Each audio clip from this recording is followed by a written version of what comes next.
hein, que le mystérieux plan de Dieu. Ah, puis c'est vrai aussi, c'est vrai, c'est mystérieux le plan de Dieu.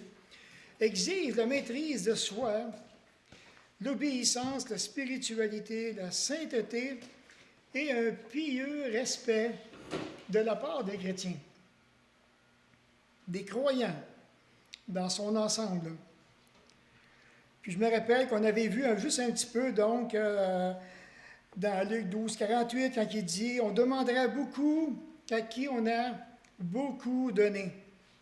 Et de voir qu'à travers tout ça, mais de réaliser quand même que Dieu a des exigences. Dieu a des attentes. On avait vu cette partie-là.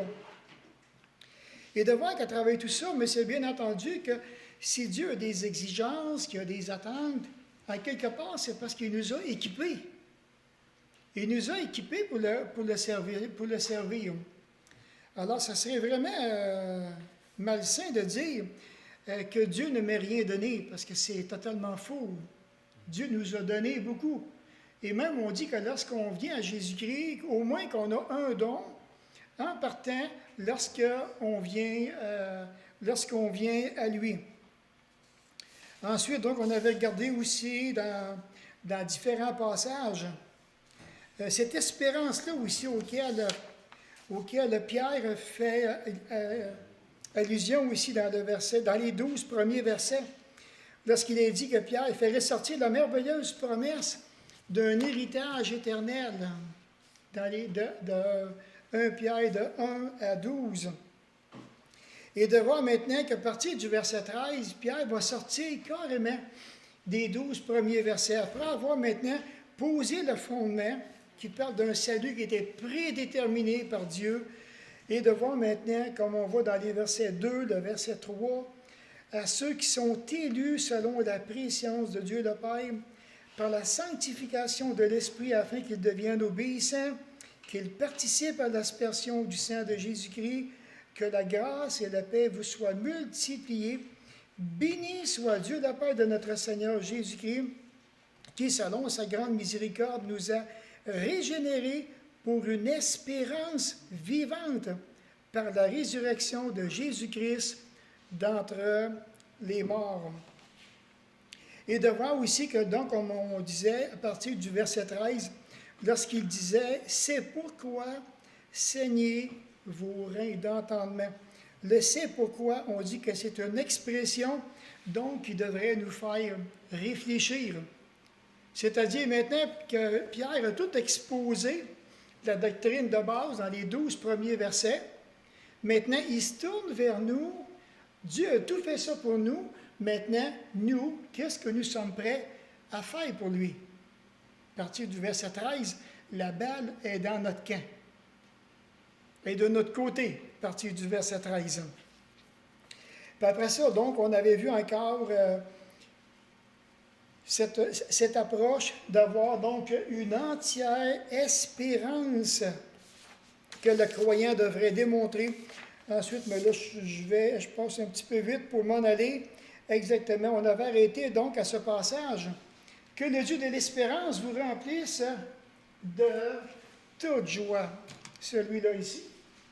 Donc, dans Romains 15 et le verset 13, que le Dieu de l'espérance vous remplisse de toute joie, de toute paix dans la foi, pour que vous abondiez en espérance par la puissance du Saint-Esprit. Alors, quand j'ai regardé ce passage, je me suis arrêté, parce qu'il y a vraiment des beaux mots dans ce passage-là qui sont accrochants, qui devraient vraiment nous faire réfléchir. Et lorsque j'ai regardé ça, je me suis posé donc une première question. Cette première question est celle-ci. Le Dieu de l'espérance me remplit-il de toute joie et de toute sa paix? Le Dieu de l'espérance me remplit-il de toute sa joie, de toute sa paix?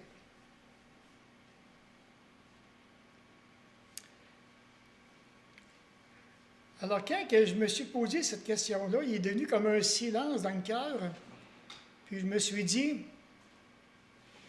spontanément, on pourrait dire, certainement, que Dieu nous remplit de joie, de paix. Non? On pourrait le dire. Ou bien maintenant, peut-être qu'on pourrait répondre très vite sur un petit coup d'orgueil, puis de dire, mais certainement, ben voyons donc, je suis rempli de joie, je suis rempli de paix, moi là. Je le suis dans cette paix-là, puis dans cette joie-là. Quelqu'un qui est attrait comme ça me laisserait perplexe. Ou peut-être même pour bien paraître, ou se montrer peut-être au-dessus des autres. C'est officiel. Moi, je suis toujours dans la paix, je suis toujours dans la joie. Regardez-moi. Non, regardez, il faut être réaliste. C'est pour ça que j'ai posé la question. Alors, peut-être qu'on pourrait dire, mais de quelle joie est-il question? De quelle paix est-il question? Et puis, c'est intéressant parce qu'il dit que le Dieu de l'espérance vous remplisse de toute paix, de toute joie. Qu'est-ce que l'expression remplisse ou rempli veut dire? Ça m'a arrêté. Ça m'a fait réfléchir. Alors, si Paul a écrit ça aux Romains, serait-ce parce que les Romains n'étaient pas remplis de toute la joie et de toute la paix? Je méditais ça tranquillement. C'est le fun.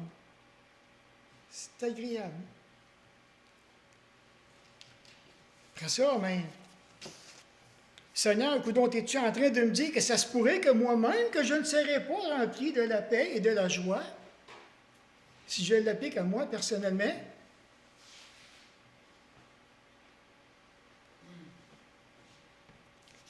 Je pose des questions, je réfléchis à tout ça.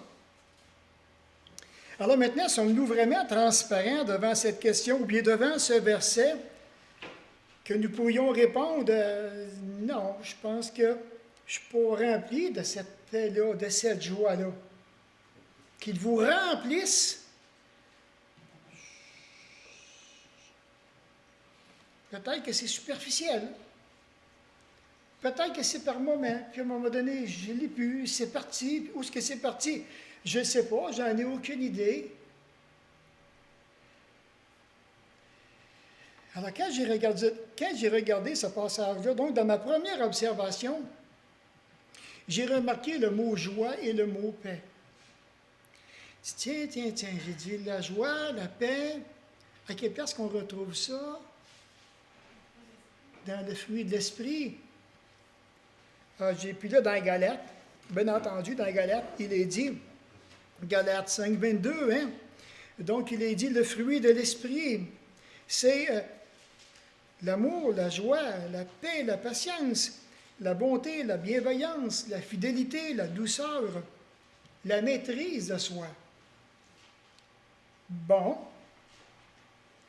Et de voir qu'à travers le passage de Romains 15, et le verset 13,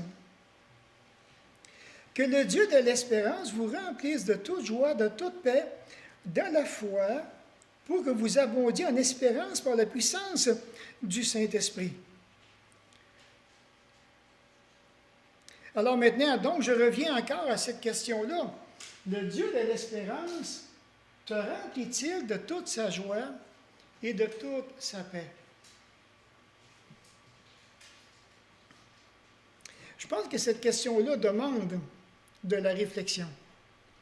On a juste besoin de s'arrêter, on a juste besoin de s'examiner et de voir maintenant, moi, est-ce que je suis rempli, comme que le texte dit, est-ce que je suis rempli de toute joie et de toute paix? Puis je ne voudrais pas qu'on répondrait comme des enfants, oui ou non, sans rien de comprendre. Fait qu'à ce moment-là, je pourrais dire, bon, OK, on va regarder maintenant qu'est-ce que le texte dit. Comment que le texte nous parle. Donc, la joie et la paix sont étroitement liées ici avec l'expression « dans la foi ». que le Seigneur de l'espérance vous remplisse de toute joie et de toute paix dans la foi. Ça l'a cogné dans le cœur quand je me suis arrêté. J'ai dit, un peu, il y a quelque chose là. Il y a quelque chose là. La foi, elle s'approprie ce que Dieu a déjà écrit dans sa révélation écrite. Donc, la paix, la joie, à ce moment-là, je me suis dit, étant donné que je suis visuel, là, puis j'aime pas rester sans dessin, je me suis dit, peut-être si je fais un petit triangle comme ça, puis après ça, que je fais la joie, la paix, dans la foi et le Saint-Esprit. Le Saint-Esprit qui est c'est le gros punch. Parce que sans le Saint-Esprit, je ne peux pas aller dans la foi, la joie, la paix. Je me dois de marcher selon le Saint-Esprit. Alors, selon mes observations personnelles, et j'espère que je me trompe, puis en même temps, mais je voudrais avoir raison, c'est-à-dire, si je parle dans un sens bien large, okay, on va regarder en dehors des murs de notre Église ici, est-ce que les chrétiens reflètent cette joie et cette paix dont le texte nous parle? En général, de façon très large, est-ce que les chrétiens reflètent la paix et la joie que nous trouvons dans ce passage? Selon vous autres? Certaines situations, je pense que oui. Pas toujours. Oui, ton observation personnelle, en général.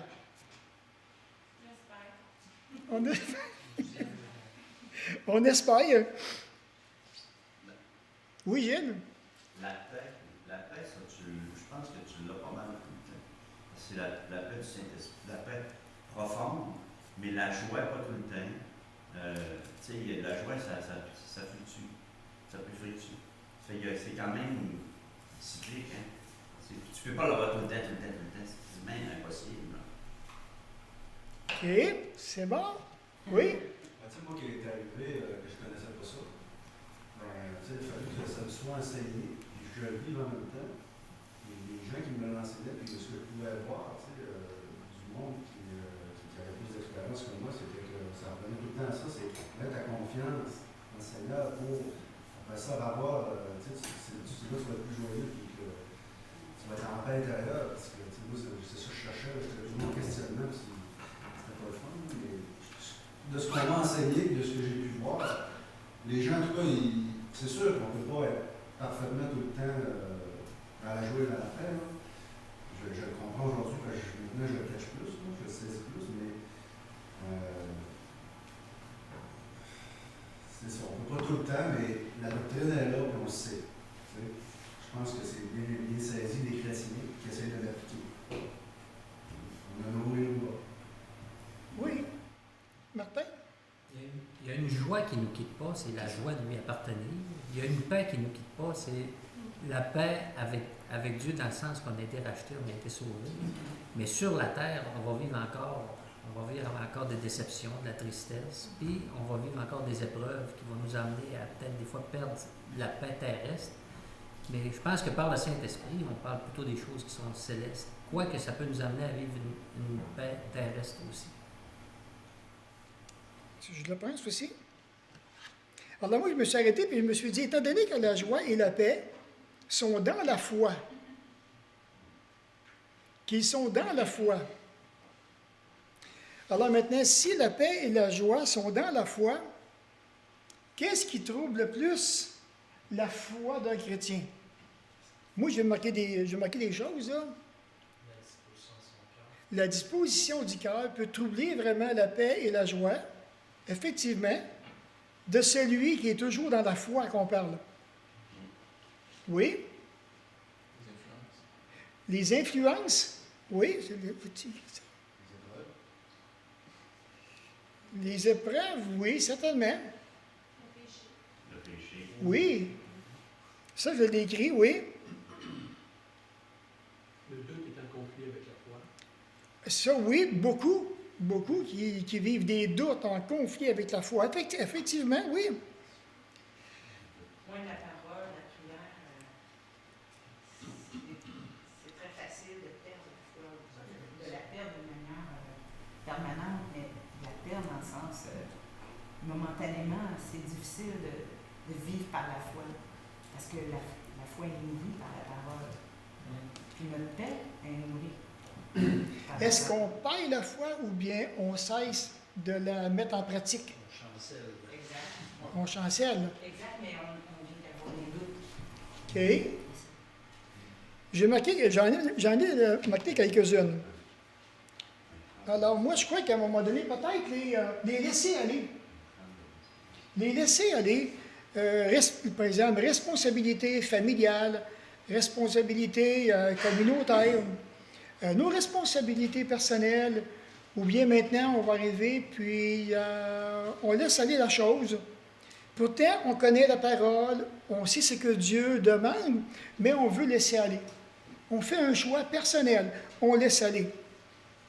J'ai remarqué après ça, en tout cas pour moi, là, ou bien quelqu'un, par exemple, comme j'ai déjà entendu un jour, un chrétien, qui avait été voir un autre chrétien pour un conseil, mais le chrétien qui avait été voir n'était pas fidèle. Alors, qu'est-ce que vous pensez? Quel conseil pensez-vous qu'il lui a donné? Le mauvais conseil. Arrête tout ça. Regarde, on est sauvé pareil. Pourquoi qu'on lui traite avec ça sur la terre ici? Casse ta pas tête avec ça, là. Tu auras seulement qu'à demander pardon à Dieu, puis continue, ou bien regarde. Alors, vraiment, vraiment rien de fondé, vraiment rien d'encourageant, vraiment rien pour être capable d'encourager le frère qui voulait une direction. J'ai manqué aussi manque de discipline via ou bien procrastination. Manque de discipline. Bon, ou bien nous savons que nous devons faire quelque chose. Maintenant, on ne le fait pas. Ou bien la procrastination, on dit que même, il y a un terme qui est, je l'ai appris dernièrement en espagnol, qui disait hasta mañana, qui veut dire à demain, à demain. Moi, je pensais vraiment dans mon esprit, c'était à demain matin. Mais dans la pensée, eux autres, tu sais, plus tard, il n'y a rien là, regarde. Ah oui, on pousse ça au bout. Et la procrastination, maintenant, c'est de toujours remettre à demain. On remet à demain. Et ça, maintenant, pour imaginer un père de famille, ou je ne sais pas, qui se trouve dans des responsabilités quelconques, et qui remet toujours à demain. Ça fait quoi? Ça crée des frustrations auprès de son entourage, j'imagine, parce que même j'ai eu un téléphone encore il y a à peu près de ça, 3 mois, de quelqu'un qui me partageait justement, qui côtoyait un frère, puis travaillait avec. Puis, c'est là que j'ai appris le terme. Et puis le frère a dû demander pardon à l'autre, parce qu'il y en a un qui était très discipliné, puis l'autre qui faisait de la procrastination. Alors, ça faisait des conflits entre les deux, manque de discipline, et ça nous amène dans l'autre point, hein, c'est le péché. Et là maintenant, et ça vient vraiment animer, ternir la joie, la paix, même dans la foi. Le côté charnel aussi. Je marque de certains frères, de certaines sœurs, mais ça pourrait être mon côté charnel personnel. En commençant par moi, le premier à me placer devant ce texte. Alors, c'est bien entendu que j'ai la liberté d'agir de façon complètement charnelle, ou bien maintenant, je me dois de faire preuve de maîtrise de moi-même, de laisser cet amour, cette douceur, de laisser le Saint-Esprit aussi m'encourager à travers tout ça. On pense aussi donc la négligence dans l'action de la foi. Bon, il m'est venu un petit sujet à l'esprit qui était, par exemple, on sait tous qu'en principe, nous devons pardonner dans les plus brefs délais possibles. Mais maintenant, moi, je décide de ne pas pardonner. Je ne veux pas pardonner. Il va arriver quoi?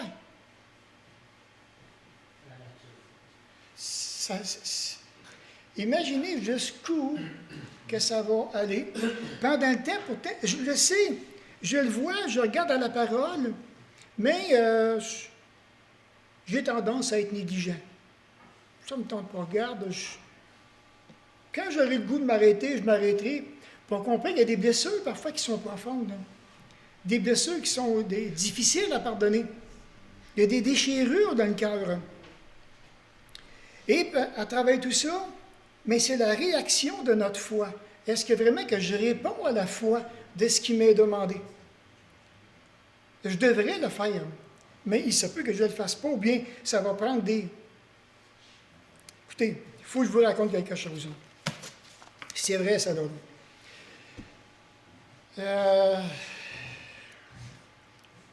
Je vous dirais que dans une vie, il arrive toutes sortes de circonstances auxquelles maintenant, difficiles à affronter. Puis c'est l'histoire de deux femmes. Deux femmes dont ma mère est impliquée là-dedans. Ça. Personnellement, je n'ai jamais su le fond de l'histoire. Mais elle était avec sa belle-sœur. Puis, quand ma mère était dans juste une journée avant de décéder, c'était vraiment touchant. Et il y a une de mes sœurs qui a filmé je ne dirais pas la scène, mais filmé le moment présent. Et puis, la belle-sœur est arrivée, 89 ans. 89 ans. S'est penchée vers ma mère. Elle a dit, oh, Raoul, je veux te demander pardon. Hein. Elle a dit, on s'est fait du mal toutes les deux. Hein. Ça fait des années qu'ils ne se parlent plus. Puis ça a pris. Ma mère, elle a fait signe. Oui, je te pardonne. Ça faisait peut-être plus de 60 ans qu'ils ne se parlaient même pas. Puis ça a pris une seconde, tout réglé.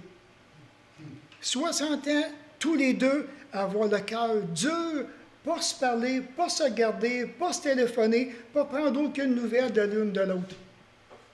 Un moment vraiment touchant.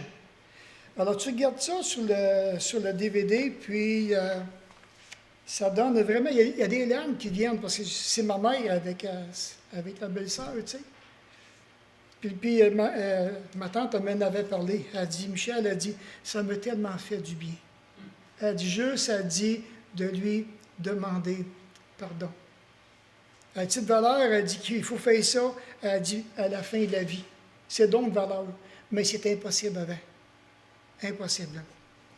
Alors, voyez-vous, c'est des choses auxquelles même nous, en tant que chrétiens, nous savons à cause de la parole. Il se peut que je distance. Il se peut que je m'endurcisse à cause du mal que j'ai eu, à cause de la douleur que je ressens encore, de la déchirure qui est dans le cœur, à cause peut-être des paroles qui ont été dites, des gestes qui ont été posés, des accusations qu'on a eues. C'est possible. On ne réagit pas tous de la même façon. Tu as bien même de la trahison, tu as bien même de l'adultère, et j'en passe. J'en passe. C'est des choses qui ne sont pas faciles à pardonner. Et pourtant, Dieu le demande. Il le demande. Je pense qu'à l'instant qu'on pardonne, c'est déjà un premier pas vers la guérison. Tout un pas vers la guérison. À l'instant qu'on lâche prise, qu'est-ce qu'on peut faire de plus? D'accepter de payer le prix, parce qu'on paye déjà le prix, là. On accepte de payer le prix, puis on laisse aller tout ça entre les mains du Seigneur. Donc, ça m'amenait aussi à poser la question, suis-je vraiment obéissant à la foi? Le Dieu de toute espérance, comme il dit, que le Dieu de toute espérance vous remplisse de toute joie et de toute paix dans la foi. Alors, c'est cette expression-là qui m'a vraiment arrêté. Dans la foi, il dit, que c'est profond, ce que Paul est en train de dire ici aux chrétiens de Rome. Et puis nous aussi, aujourd'hui, nous devons nous examiner.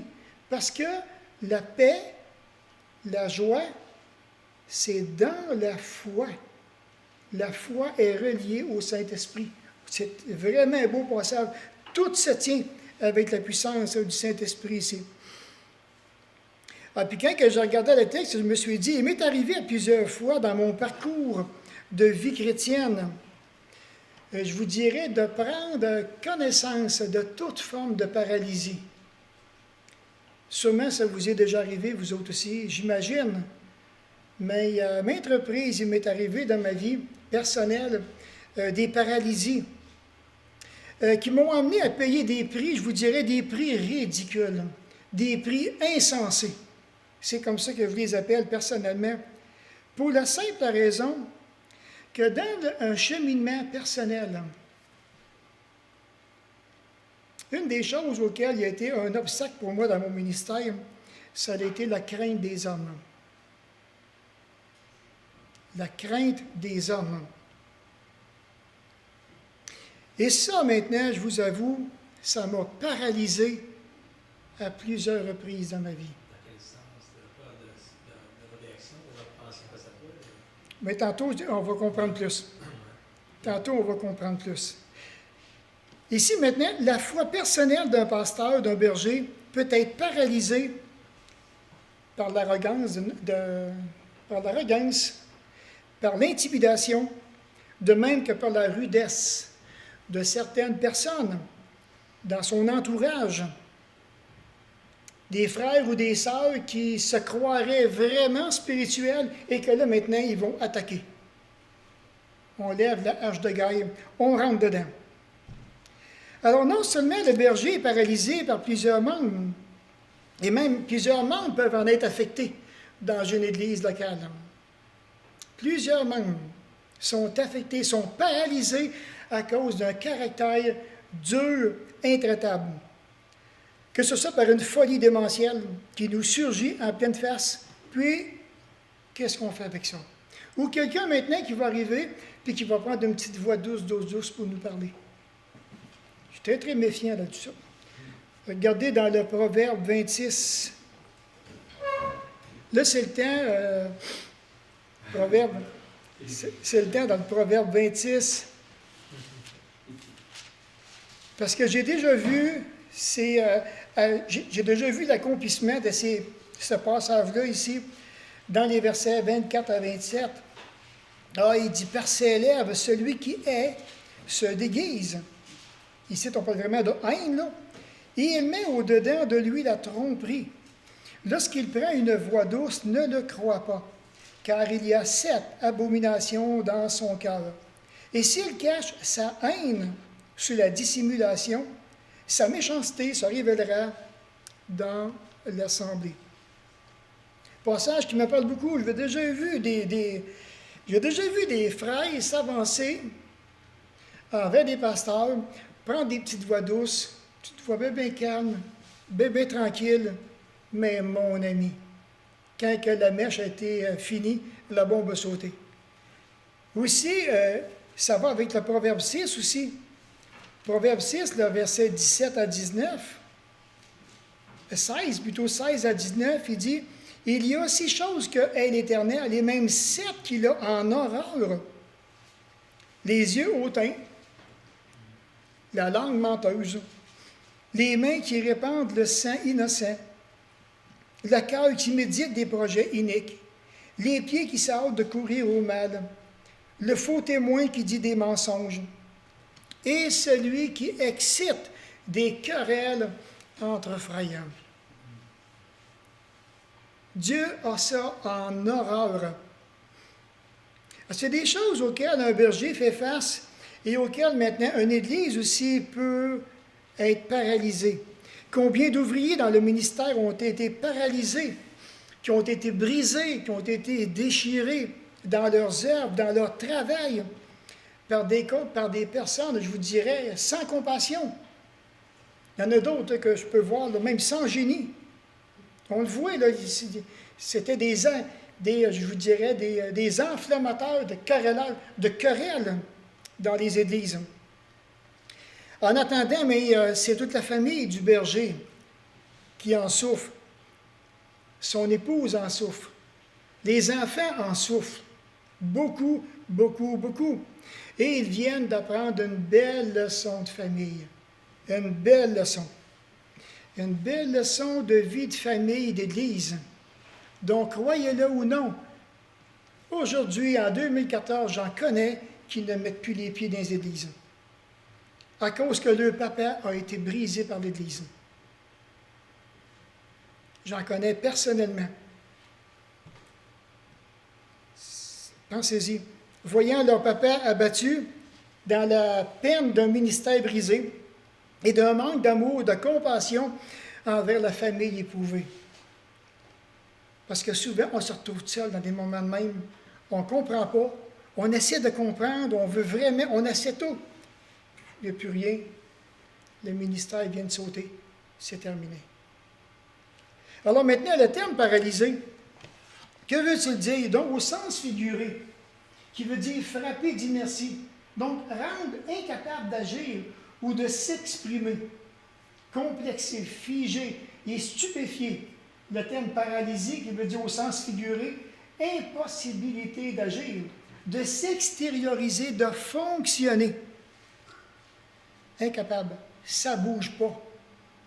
Alors, vous voyez, et ça, là, ça m'a pris du temps pour comprendre. Puis je ne dis pas que j'ai la pleine victoire encore dessus. Je pense que je vous mentirais si je vous dirais que j'ai la pleine victoire dessus. Mais je réalise comment est-ce qu'il y en a qui peuvent nous asphyxier la vie. Puis il y en a qui vont chercher à nous asphyxier la vie, à nous étouffer dans notre vie, nous étouffer dans notre ministère. Et ça, maintenant, je ne vois pas que ça vient du Saint-Esprit. Du tout, du tout, du tout. Je ne vois pas que ça vient de Dieu. Non, je ne vois pas ça dans la parole, du tout, du tout. Alors maintenant, la question se pose, dans de telles situations, que faisons-nous maintenant du Dieu de l'espérance? Voilà maintenant la solution. Qu'est-ce qu'on fait? Mais lorsque je réalise que le Dieu de l'espérance désire me remplir de toute sa paix, de toute sa joie, bien entendu, dans la foi, ça m'amène à prendre, c'est celle-là que je voulais aller. Ça m'amène à prendre vraiment la parole au sérieux et de prendre Dieu au mot. Combien de fois que j'ai vu des pasteurs dans des conflits, et je trouvais ça vraiment triste d'y aller avec le bouche à parole. Des accusations, puis des justifications, puis la parole n'était pas ouverte. Dans des moments comme ça, si on veut retrouver cette joie, cette paix dans la foi, nous devons agir dans la foi. La façon dont Dieu va être glorifié, la façon dont Dieu va être élevé et la manière dont Dieu va régler le conflit. Il faut que le tout se passe dans la foi. Et c'est lorsque je mets l'obéissance en avant, par la parole, par une action qui va découler de la foi, que le Dieu de l'espérance, maintenant, va remplir la personne de toute joie, de toute paix, tout en dépendant entièrement, bien entendu, du Saint-Esprit. Si j'aime le Saint-Esprit et dans ma vie, si j'ai à cœur de ne pas l'attrister, si j'ai à cœur de marcher avec lui, je vais tout faire pour garder cette belle unité-là avec le Saint-Esprit. Et je vais tout faire. Je serai patient jusqu'au bout. Jusqu'au bout. On va aller jusqu'au bout. Mais sous aucune considération, je ne voudrais pas attrister le Saint-Esprit en agissant de façon vraiment stupide.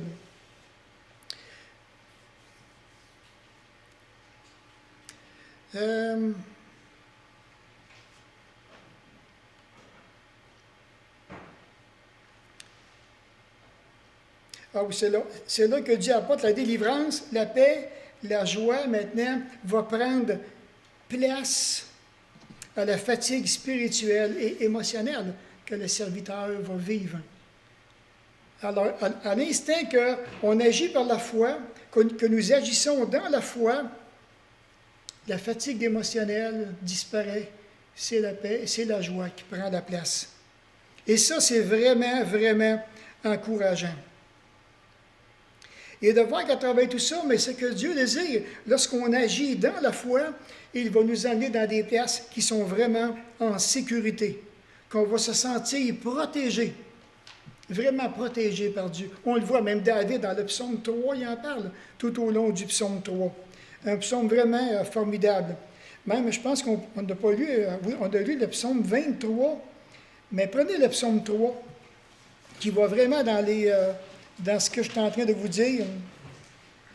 On le voit vraiment. Donc, Dieu va le placer en sécurité. Il va se sentir protégé, entouré par le Dieu de l'espérance qui va le remplir à son tour. Même c'est le psaume du matin. Tantôt, on a chanté « Veille au matin », et puis là, c'est le psaume du matin. Psaume de David à l'occasion de sa fuite devant Absalom, son fils. « Ô Éternel, que mes ennemis sont nombreux, quelle multitude se lève contre moi. » Ah, là, ça va vraiment pas bien, là. Il dit, combien disent à mon sujet, plus de salut pour lui auprès de Dieu. Mais toi, ô Éternel, tu es mon bouclier. Tu es ma gloire. Tu me relèves la tête. De ma voix, je crie à l'Éternel, et il me répond de sa montagne sainte. Je me couche et je m'endors, je me réveille car l'Éternel est mon soutien. Je ne crains pas les myriades de peuples qui m'assiègent de toutes parts. Lève-toi, Éternel, sauve-moi, mon Dieu, car tu frappes de la joue tous mes ennemis, tu brises des dents les méchants. Le salut est auprès de l'Éternel, que la bénédiction soit sur ton peuple. Mais c'est là que la délivrance est auprès de Dieu. Alors, qu'est-ce que David fait dans des moments intenses? Il va s'en remettre à son berger. Tantôt, on a lu le psaume 23. « L'Éternel est mon berger. » Pourquoi? Parce qu'il désire que Dieu puisse prendre soin de lui. Et là, maintenant, c'est la révolte de son fils Absalom. Alors, imaginez. Puis de voir tout de suite, il dit, partie du verset 4, « Mais toi, ô Éternel, tu es mon bouclier. » Ils vont se péter la face dans le bouclier, parce qu'ils vont avoir affaire à toi, parce que tu es ma protection. Ça fait toute la différence dans la vie. Alors donc, comme ici, dans Romains 15, à cette heure, au verset 13, Romains 15 et le verset 13.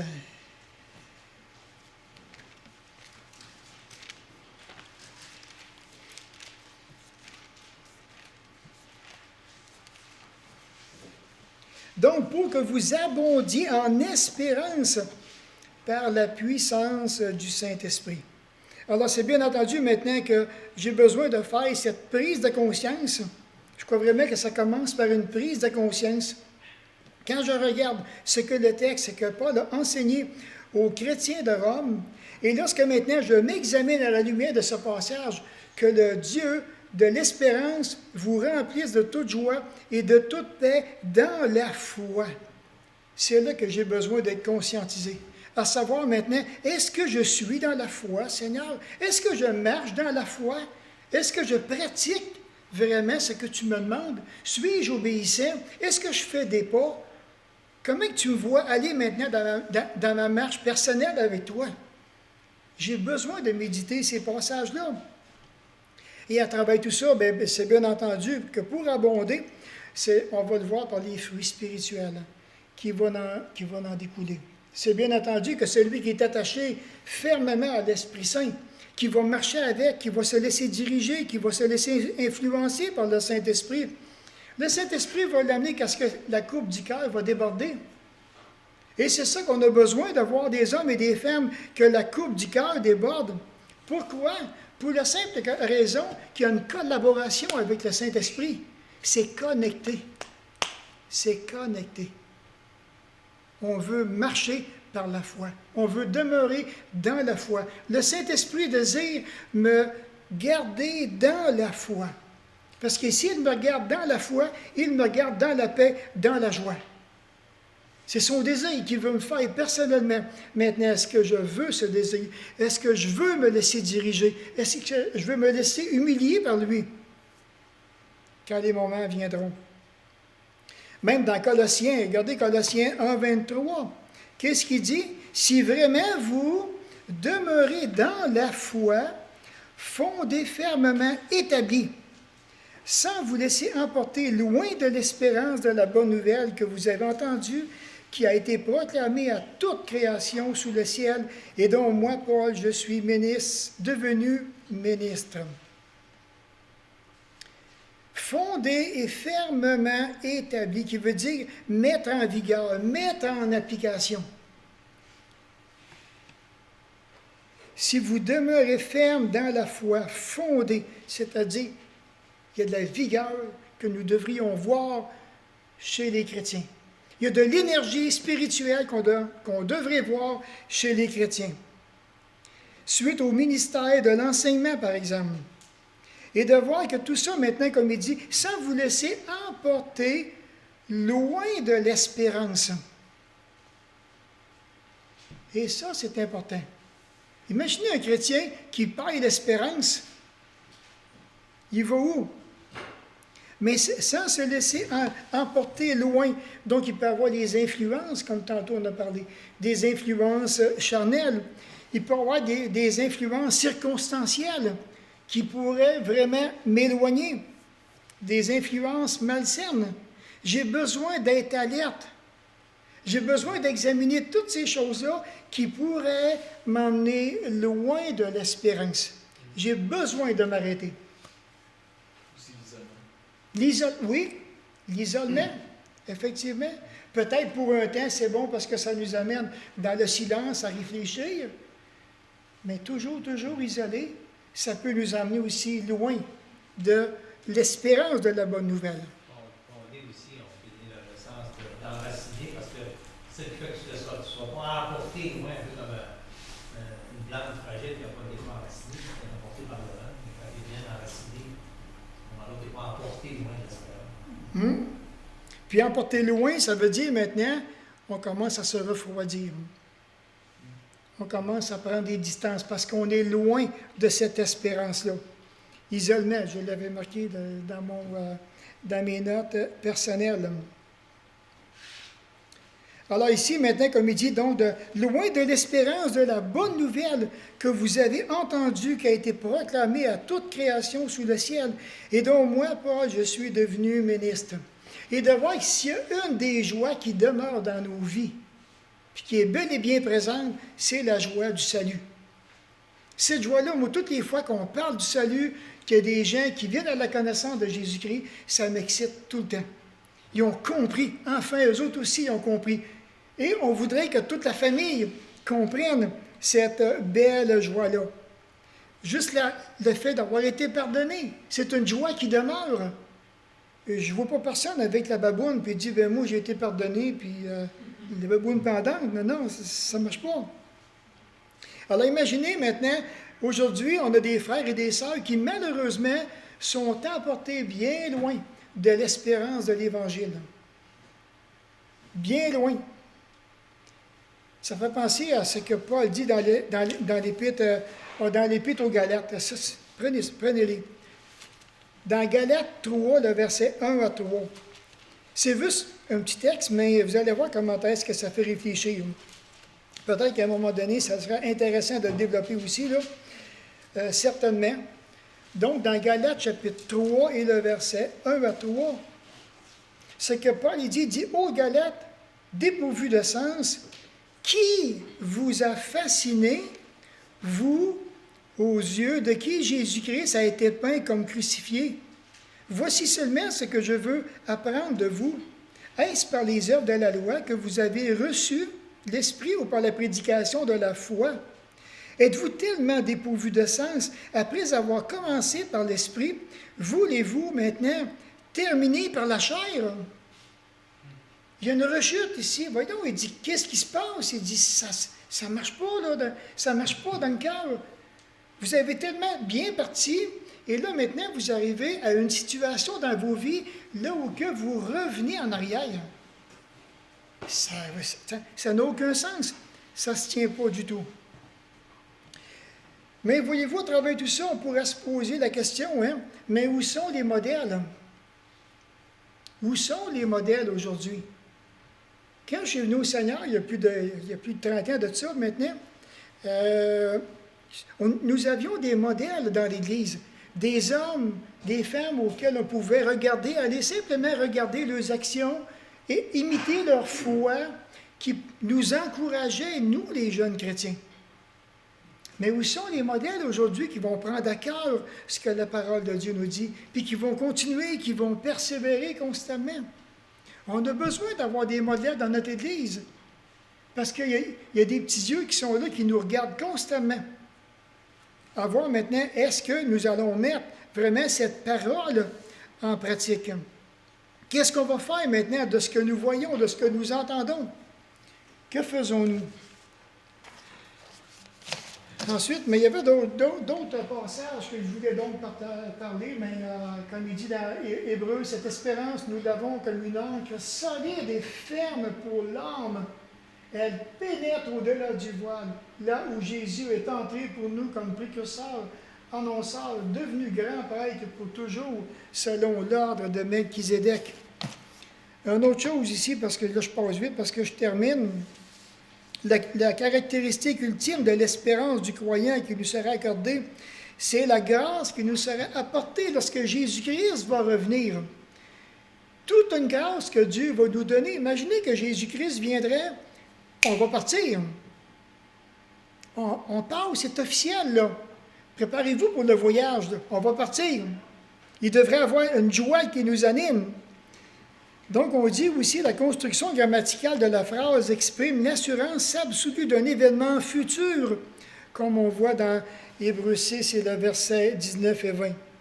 Comme il dit, cette espérance, nous l'avons comme une encre solide et ferme pour l'âme. Elle pénètre au-delà du voile, là où Jésus est entré comme précurseur, et là où il va revenir. Donc, un autre, chacun des croyants, donc, ont le devoir, ça me suit toujours, ont le devoir de tenir compte du retour de Jésus-Christ dans leur vie. C'est en espérance qu'ils en appellent de leur vœu du jour où Christ reviendra chercher les siens et où il les récompensera et les glorifiera. C'est vraiment agréable, hein, parce que c'est toujours dans cette espérance-là. Dieu nous a fait un vœu lorsque nous l'avons accepté dans nos vies. Et ce vœu-là, c'est comme le mariage. Ça se tient, c'est solide. Il n'y a pas de séparation. Il faut aller jusqu'au bout. Alors imaginez le jour que Jésus-Christ va revenir. Le jour où nous recevrons les récompenses. En conclusion ici, donc, Pierre encourage les croyants à envisager toute chose du point de vue de toute indignation personnelle, en contraste avec toute la grâce qui nous sera accordée lorsque Jésus-Christ va revenir. On en est tellement indigne de tout ça. Tellement indigne. Un cadeau immense qui nous a fait. Et à travers tout ça, donc, le mystérieux plan de Dieu exige, je vais revenir avec cette pensée-là ici, exige la maîtrise de soi, l'obéissance, la spiritualité, la sainteté et un pieux respect de la part des croyants. Parce que cette pensée va avec les versets 13 à 17 de 1 Pierre chapitre 1. On va se courber dans un mot de prière, s'il vous plaît. Alors, encore une fois, Père Céleste, je te prie afin que tu puisses prendre cet enseignement-là, que tu puisses encore nous garder dans la foi. Mon Père, on a besoin de demeurer dans les balises de la foi, puis on te prie afin que par ton esprit, tu puisses encore nous diriger, nous guider, nous sensibiliser. Tiens-nous éveillés, parce que nous ne voulons pas avoir honte le jour où que tu vas venir nous chercher. Nous désirons vraiment, à travers tout ça, mon Père, que tu puisses être vraiment fidèle à travers notre cheminement et que tu puisses aussi nous encourager par ta fidélité. Encore une fois, Père, nous disposons à ta volonté, à ton bon Saint-Esprit, et donne-nous la joie encore de bien te comprendre, afin que nous puissions te porter de plus en plus de fruits, comme on voit dans ta parole, par la puissance de ton bon Saint-Esprit. Encore une fois, Père, merci pour tout l'honneur que tu nous fais d'être présent parmi nous. Nous te bénissons au fond de nos cœurs. Amen.